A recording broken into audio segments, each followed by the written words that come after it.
بسم اللہ الرحمن الرحیم۔ السلام علیکم ورحمۃ اللہ وبرکاتہ۔ احمد بن بیلا ایک عرب نوجوان تھا۔ وہ ایک غریب کسان کا بیٹا تھا، لیکن انتہائی ذہین اور ہوشیار تھا۔ بہت نیک عبادت گزار تھا اور پڑھائی میں بھی بہت لائق تھا۔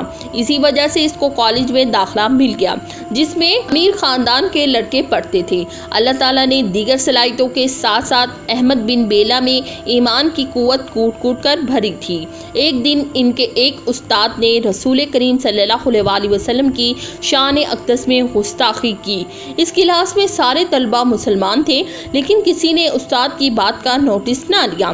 احمد بن بیلا جوش ایمان سے اپنی نشست سے اٹھ کھڑے ہوئے اور اپنے استاد سے مخاطب ہوئے، آپ میرے استاد ہیں، میں آپ کا بے حد احترام کرتا ہوں، لیکن جناب میں آپ کا شاگرد بعد میں ہوں، پہلے ایک مسلمان ہوں اور مجھے اپنے نبی کریم صلی اللہ علیہ وسلم سے عشق ہے۔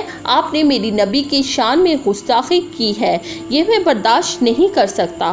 کوئی ہمارے نبی صلی اللہ علیہ وسلم کے بارے میں غلط بات کہے، یہ حرکت ہمارے لیے ناقابل برداشت ہوتی ہے۔ ایسا کرنے والوں کو عبرتناک سزا دی جاتی ہے۔ آپ کو اپنے الفاظ واپس لینا ہوں گے اور آئندہ ایسی حرکت سے توبہ کرنی ہوگی، اگر نہیں تو میں اپنی کسی حرکت پر شرمندگی محسوس نہیں کروں گا۔ احمد بن بیلا کا چہرہ غصے کی شدت سے سرخ ہو رہا تھا۔ فرانسیسی استاد اپنے شاگرد کا یہ روپ دیکھ کر دنگ رہ گیا۔